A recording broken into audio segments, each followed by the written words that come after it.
हर हर महादेव।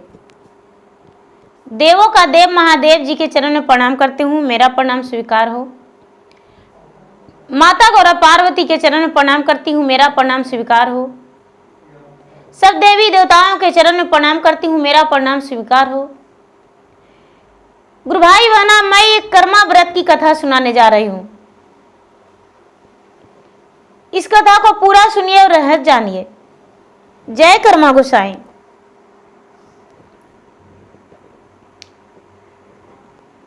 बहुत समय पहले की बात है।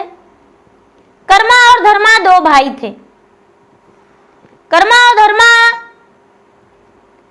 दोनों बड़े प्रेम से रहते थे। कर्मा जो थे वो बड़े नित्य नियम से चलते थे, लेकिन उनका पत्नी बड़ी मलिनता के साथ रहती थी। पत्नी कोई व्रत कोई पूजा पाठ नहीं करती थी। कर्मा जो थे, कर्मा हर पूजा पाठ बड़े नित्य नियम के साथ करते थे और धर्मा जो थे बड़े सीधे स्वभाव के थे। दोनों भाई में बड़ा मित्रता था, कोई अनबन नहीं, कोई दुश्मनी नहीं। दोनों भाई बड़े प्रेम से रहते थे। एक समय की बात है कि कर्मा के जो पत्नी थी वो भोजन बना रही थी और भोजन बनाकर और जो मार था वो जमीन पे गिरा दी, धरती पे गिरा दी और उसका मार से जल जो धरती था वो तप गया, उसे जलन होने लगा। धरती माता जो थी कर्मा को श्राप दे दिए। कहते हैं कि हे कर्मा, तुम्हारा पत्नी ने मुझे जला दी है, तुम कभी सुखी नहीं रहोगे, तुम्हें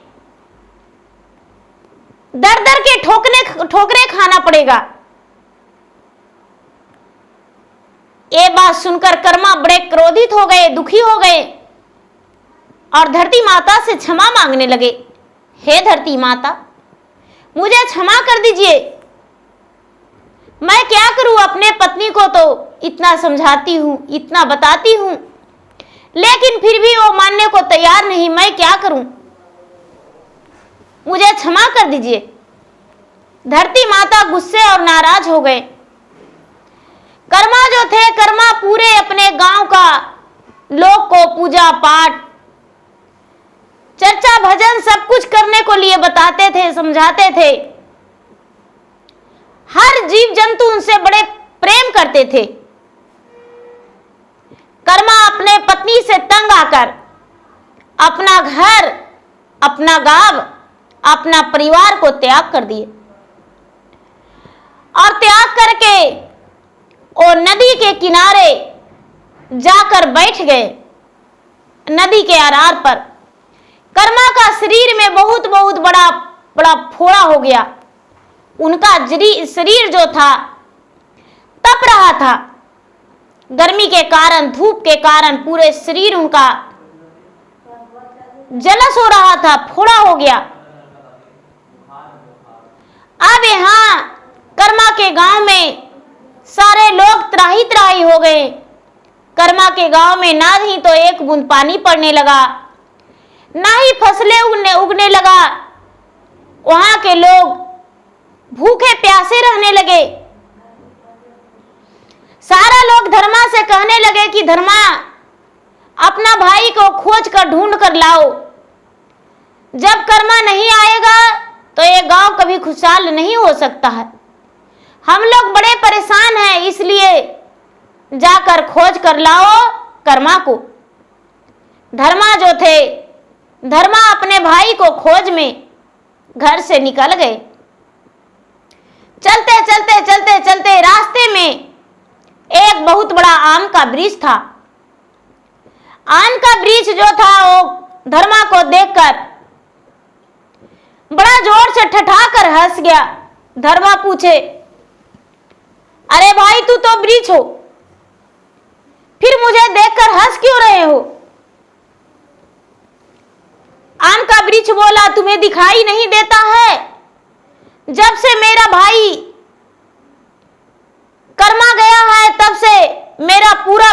सूखा पड़ गया है, मेरा वृक्ष में एक भी हरा पत्ता नहीं है। कर्मा कहाँ गया, उसे खोज ढूंढ कर लाओ। धर्मा कहते हैं कि मैं उन्हीं का खोज में तो जा रहा हूं। धर्मा आगे बढ़ गए। जब आगे बढ़े तो एक तालाब में लबालब पानी था और धर्मा प्यास के मारे गए तालाब में पानी पी रहे तो तालाब में पूरा गंदगी, कीड़े मकोड़े भरा हुआ था। तालाब से पूछते हैं धर्मा कि भाई तेरा पानी में इतना गंदगी कैसे, कीड़े मकोड़े पड़े हुए हैं। तालाब बोला क्या कहूं भैया, जब से कर्मा भाई गए हैं तब से मेरा तालाब में इसी प्रकार जल रह रहा है, गंदगी फैला हुआ है, एक चूहे तक भी मेरा जल नहीं पीता है, कीड़े मकोड़े भी इसमें व्याकुल होकर रहते हैं, क्या करूं, कर्मा को खोज कर ले आओ। धर्मा बोले हम तो कर्मा भाई के खोज में जा रहे हैं। चलते चलते चलते चलते एक लकड़हारा थे, उनके तन पे लकड़ी का बोझ पड़ा हुआ था सिर पे। कहते हैं कि भाई धर्मा जो थे, धर्मा देखकर ठठाकर हंस गए। लकड़हारा कहते हैं कि भाई मुझे देखकर तुम क्यों हंस रहे हो। धर्मा कहते हैं भाई इतना बड़ा बोझ लेकर तुम खड़े क्यों हो। लकड़हारा बोला क्या कहूं, इतना बड़ा बोझ जब तक मेरा सर से 4-5 व्यक्ति मिलकर नहीं उतारेंगे मेरा सर पे ही पड़ा रहेगा। जब से मेरा कर्मा भाई नगर छोड़कर गए हैं तब से तो मेरा लकड़ी अपने से उतरने का नाम ही नहीं लेता है, मेरे सर का बोझ बना हुआ रहता है। मेरा कर्मा भाई का खोज कर ला दो। धर्मा कहते हैं मैं तो अपने कर्मा भाई के खोज में ही जा रहे हैं। वहां से आगे बढ़ने पर एक बेचारी बहन थी, वो घर में सारी काम करती थी, उसके हाथे में चिपक जाया करता था, बर्तन धोती थी वो भी चिपक जाता था, झाड़ू लगाती थी तो बढ़नी चिपक जाता था, कपड़ा धोती थी तो कपड़ा हाथ में चिपक जाता था, कोई भी उसमें चिपक जाया करता था और पूरा दिन उसी तरह रह जाता था। बेचारी थाली धोई थी लेकिन थाली हाथ से नहीं छूटा था, थाली चिपका हुआ था हाथ में। धर्मा देखकर कहते हैं बहन ये तुम्हारा हाल कैसे। ओ बेचारी कहती है क्या कहूं भैया, जब से मेरे कर्मा भाई गए हैं तब से इसी प्रकार हो रहा है, पता नहीं कर्मा भाई मेरा कहां चले गए हैं। धर्मा बोले अरे उन्हीं का खोज में मैं जा रहा हूं, सबका दुख दूर हो जाएगा जब मेरा कर्मा भाई आएंगे तब। वहां से चल पड़े, चलते चलते चलते चलते चलते खोजते खोजते खोजते खोजते नदी के किनारे धर्मा पहुंच गए। जब नदी के किनारे पहुंच गए तो देखते हैं कि कर्मा नदी के अरार पे बैठे हुए हैं, उनका धूप से शरीर तप रहा है, उनका शरीर जो है जख्मी हालात में पड़ा हुआ है। जाके धर्मा कहते हैं कि भैया तुम्हारे बिना सभी लोग त्राही त्राही हैं, सारे लोग तुम्हें खोज रहे हैं, फिर भी आप नदी के अरार पर क्यों बैठे हैं। आपका पत्नी आपको खोज रही है, आपका बच्चे जो है आपका पुकार रहा है, नगर के लोग सभी आपको खोज रहे हैं। कर्मा कहते हैं कि मैं तो उस पत्नी से तंग होकर अपने घर और पूरे नगर को त्याग कर निकल गया हूं भाई, मैं जाने वाला नहीं हूं, क्या करूं जाकर। मेरा पत्नी तो जमीन पर ही गर्म पानी मार कुछ भी गिरा दिया करती थी और धरती माता ने मुझे श्राप दे दिए हैं। कर्मा एकादशी के दिन, कर्मा के दिन भादो शुक्ल पक्ष एकादशी के दिन कर्मा व्रत होती है, उसी दिन मेरा पत्नी जमीन पर मार फेंक दी थी, इस कारण धरती माता ने मुझे श्राप दिए हैं। और उसी श्राप के कारण मैं अपना घर छोड़कर त्याग कर निकल गया हूं। धर्मा अपने भाई से हाथ पांव जोड़े और कहने लगे, भैया अब से ऐसा नहीं होगा भैया, लौटकर चलिए अपना घर। धर्मा मनाने पर मान गए। कहते हैं कि मेरा हाथ पांव तो काम नहीं कर रहा है, मेरा चलने का तो शरीर में ताकत नहीं है, कैसे जाऊं। धर्मा बोले, भैया मेरे सहारे ही चलिए, लेकिन आपको चलना पड़ेगा। उनके हाथ धर के गंगा के पानी से उनका शरीर को स्नान करवाए, बड़े प्रेम से धोए उनका शरीर को, और उसके बाद वहां से चलने लगे। चलते चलते चलते चलते सबसे पहले बेचारी वो बहन थी, जो बहन मिली तो नगर पड़ते ही कहती है कि भैया जब से आप नगर छोड़कर गए हैं भैया, मैं तो त्राही त्राही हो गया हूं। देखिए भैया मेरा हाथ में कई थालियां सटा हुआ है, क्या कारण है भैया जो ऐसा होता है मेरे साथ। कर्मा कहते हैं कि अरे बहन, भूखे को अन्न, प्यासे को पानी दिया करो, भगवान का भजन किया करो, तुम्हारे साथ ऐसा कुछ नहीं होगा, बिल्कुल तुम ठीक रहोगी। ठीक है भैया। हाथ का थाली छूट गया। कर्मा और धर्मा आगे बढ़े। आगे बढ़ने पर उस लकड़हारा के पास पहुंचे जिनका तन पे सर पे बोझ पड़ा हुआ था। कर्मा को देखते ही लकड़हारा मुस्कुरा गए। कर्मा जो थे उनका बोझ को देखकर बड़े दुखी हो गए। अरे भाई लकड़हारा, तुम्हारा सर पे इतना बड़ा बोझ? हाँ भैया, मैं क्या करूं, जब से आप गए हैं तब से मेरा तो बोझ उतरने का नाम ही नहीं लेता है। आखिर मैं क्या करूं भैया, जो मेरा तन का बोझ उतर जाएगा। कर्मा कहते हैं कि अरे भाई, कुछ दान पुण्य किया करो, अपने माता पिता के सेवा करो, कुछ पुण्य कमाओ, दूसरे लोग से प्रेम से बोलो, अच्छे लोगों से व्यवहार करो, तब तुम्हारा दुख दूर हो जाएगा। लकड़हारा बोले, भैया आज से ऐसा ही करेंगे।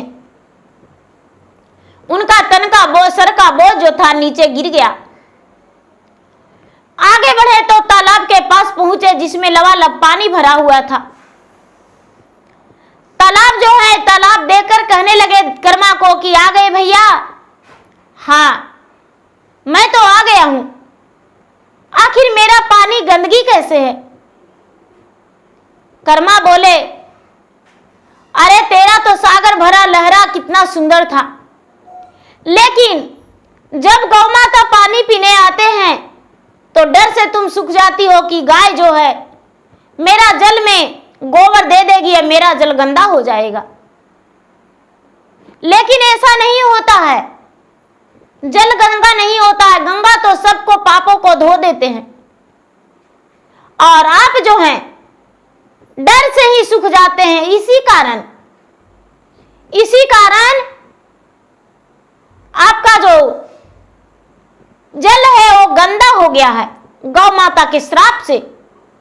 आप अपना जल सबको पीने देंगे, सबको स्नान करने देंगे, तभी आपका जल अच्छा रहेगा। जो तालाब थे वो कहने लगे, आज से हम नहीं सूखेंगे किसी को देखकर। आगे बढ़ने पर वही आम का वृक्ष मिला। जब आम का वृक्ष मिला तो आम का वृक्ष बड़ा प्रसन्न हो गया और कहने लगा, कर्मा भाई तुम कहां चला गया था? जब से तुम गए हो, जब से मेरा पूरा वृक्ष ही सूख गया है। देखने का तो इतना बड़ा वृक्ष है, लेकिन एक पत्ता भी हरा भरा नहीं। कर्मा महाराज कहते हैं कि देखिए वृक्ष देवता, आपको सूखने का कारण यही है कि आपके पास कोई व्यक्ति बैठने आता है, तो आप उसे ठंडा हवा नहीं देते हैं।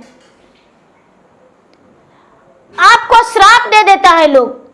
कोई आपके वृक्ष के नीचे बैठे तो उसे आप ठंडा हवा दीजिए, मीठे मीठे फल खिलाइए। सूखे डाल को तोड़कर ले जाता है तो उसे ले जाने दीजिए। आपका तो पत्ता से लेकर चैली तक लोग पूजा करते हैं, लेकिन आप अपने आप को अभिमान कर डाले, इसी कारण आपके साथ ऐसा हुआ। वहां से चल दिए और आम का वृक्ष हरा भरा हो गया। कर्मा और धर्मा दोनों अपना घर आए।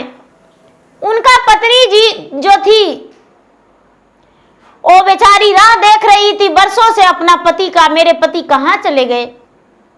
बिल्कुल भिखारिन की तरह जी रही थी और रह रही थी। कर्मा गए धर्मा और कर्मा, तो धर्मा कहते हैं भाभी मैं भैया को ले आया हूं। कर्मा बोले तभी हम घर में रह सकते हैं जब तू मेरा बात मानेगी। कर्मा की पत्नी बोले हे स्वामीनाथ, आपका कहे हुए कोई बात को हम नहीं टालेंगे। आप जो कहे मैं सुनने को लिए तैयार हूं। ठीक है सुनो, तू कभी जमीन पर माड़ नहीं पसाएगी, गर्म पानी ऐसे नहीं छींटे गिराएगी। कोई भी जीव जंतु जो रहता है वो जल जाता है, श्राप दे देता है। उसी के श्राप के कारण मैं अपना घर त्याग दिया था। तू जमीन पर गर्म माड़ पानी कुछ भी गिराती है तो कोई भी जीव जंतु जल जाता है। धरती माता ने मुझे श्राप दे दिए थे। नियम धर्म से प्रतिदिन तुम स्नान करके भगवान को, सूर्य देव को 1 लोटा जल देना और भादो मास शुक्ल पक्ष एकादशी के दिन कर्मा को डाढ़ को पूजा करना, कर्म गोसाई के पूजा करना और पूजा पाठ करके उनके प्रतिमा को बना के पूजा करना। पूजा पाठ करके द्वादशी के दिन सूर्य उगने से पहले उसे पानी में दहा देना और कर्मा गोसाई को गोड़ लगना, तभी हम रहेंगे और नहीं तो नहीं रहेंगे। उनका पत्नी बड़ी खुशी से बोली कि स्वामीनाथ हम अवश्य व्रत करेंगे, लेकिन ये व्रत करने से आखिर क्या होगा। कर्मा कहते हैं कि ये व्रत करने से खुशहाली जीवन होगा, शरीर में सुखी होगा और तुम्हारा नैहर का जो परिवार है वो भरा रहेंगे। तुम्हारा भाई भतीजा सब खुशहाल परिवार हो जाएंगे, कोई प्रकार का किसी का दुख नहीं होगा, सभी लोग खुशी खुशी रहेंगे। ये भाई और बहन का त्योहार है। बहन जो है अपने भाई की रक्षा के लिए कर्मा महाराज से, कर्मा गोसाई से कामना करती है, विनती करती है और तुम भी ये व्रत करो। कर्मा की पत्नी बोली कि हे स्वामीनाथ, इस व्रत को पूरे भारत में सभी लोग मनाएंगे और सभी लोग ही व्रत को करेंगे, चाहे विधवा हो या सधवा हो या कुमारी कन्या हो। ये व्रत को इतना नाम हम कर देंगे, इतना नाम कर देंगे, इस व्रत के करने के लिए छोटी छोटी लड़कियां तक लालायित रहेगी पूरे साल। आस देखेगी कि कर्मा व्रत कब आएगा और कर्मा व्रत हम करेंगे। ये व्रत में कोई नियम धर्म नहीं रहेगा। वो दिन भर चाहे तो छोटी छोटी बच्ची जो है वो फल और शरबत भी पीकर और शाम को कर्मा गोसाई के पूजा पाठ कर सकती है। इसमें कोई ऐसा नियम नहीं रहेगा और पूजन के बाद भी फल, शरबत, दही, दूध पी सकती है, उसमें कोई दिक्कत नहीं। ये व्रत हम जन्मों जन्मांतर तक करेंगे और पीढ़ियां पर पीढ़ियां सभी लोग करते आएंगे। पूरे भारत में मनाया जाएगा। अपने पति से वचन देकर संकल्प ली और बेचारी कर्मा की पत्नी व्रत करना शुरू कर दी और बड़े प्रेम से, बड़े उत्साह के साथ वो व्रत करने लगी। कर्मा के डाढ़ के पानी के स्थान पे लगा के और उसे पूजा की। तो प्रेम से बोलिए कर्मा गोसाई की जय। जय कर्मा गोसाई।